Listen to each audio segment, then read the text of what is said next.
everybody, this is Carrie from Paper Adventures here for another 50 Stack Challenge 6.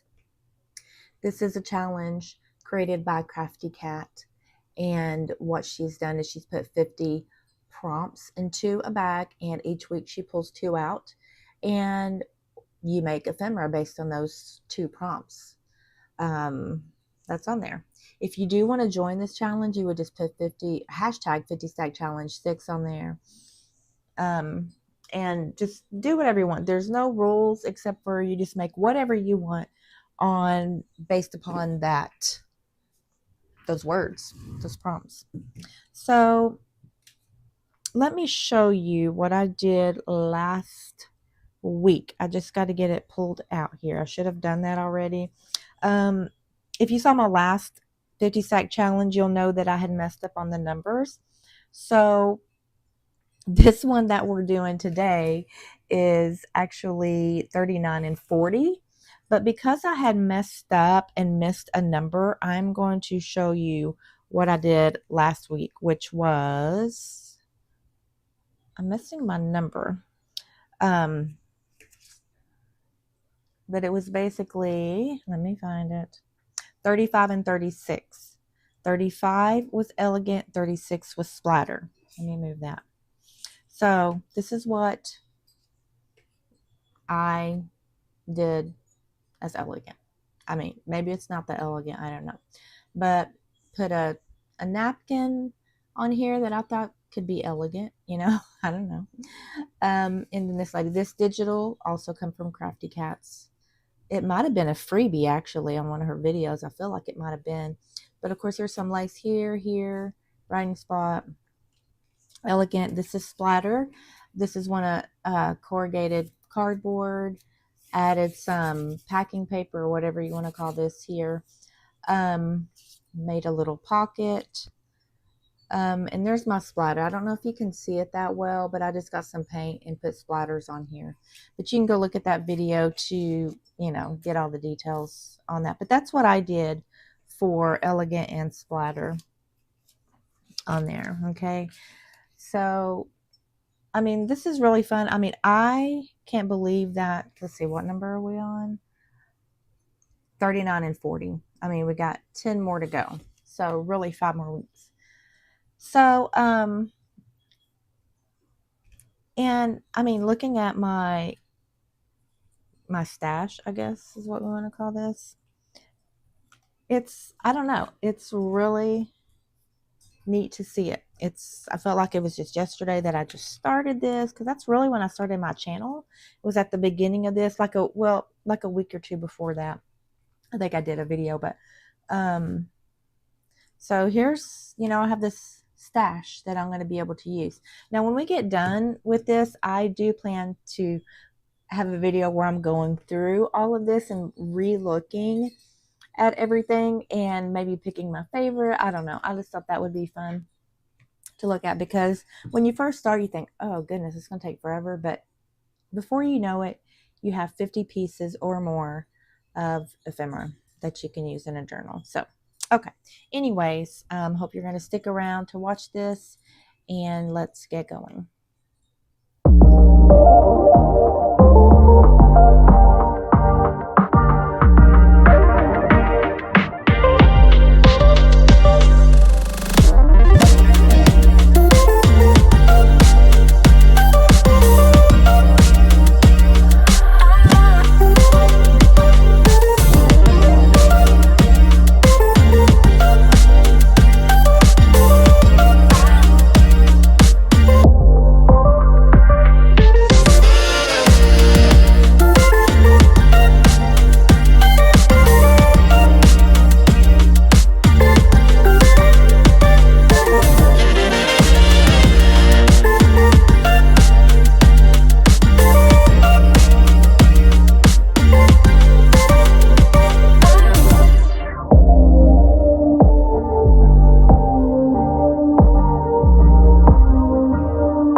Okay, here we have it.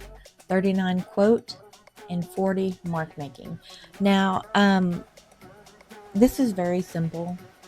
And one thing I have to keep telling myself is it doesn't have to be complicated. It doesn't have to have tons and tons of things. It can just be simple.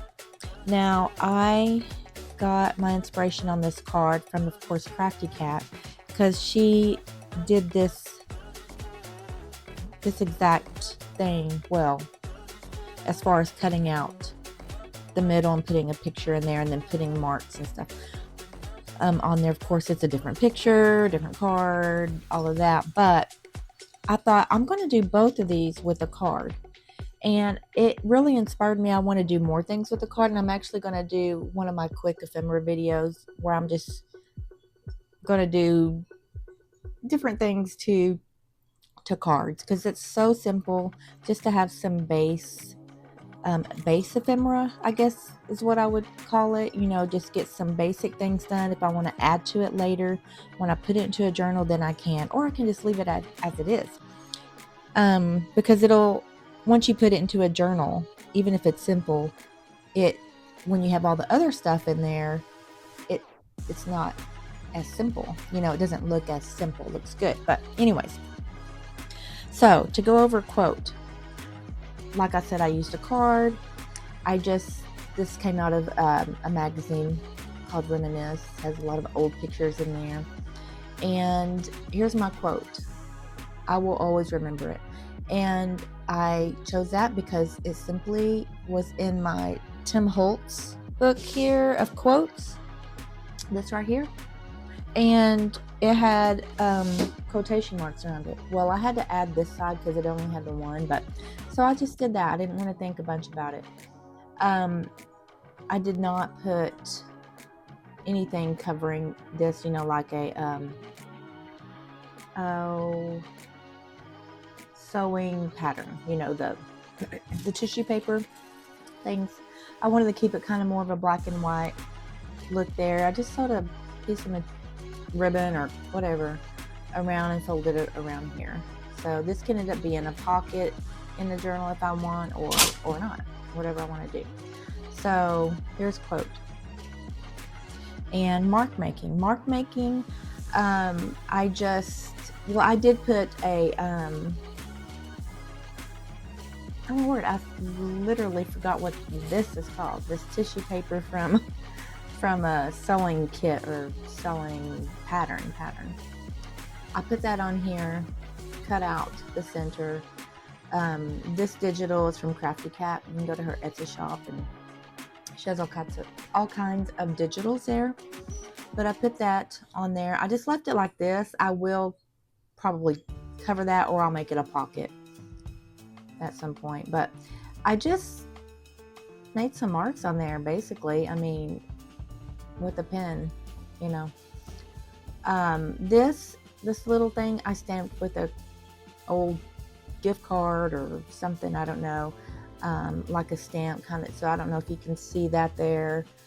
There's probably no point in me doing this because you probably won't be able to see it. But anyways, this is just a sticker that I added right here, and that's all I did for mark making. So there you have it. Quote mark making. If you did enjoy this video, please hit the like button. Please subscribe if you would like, and the notification bell, I believe, is there somewhere, and you can comment if you'd like. But anyways, thanks for joining me, and I hope to see you again on the next one. Bye.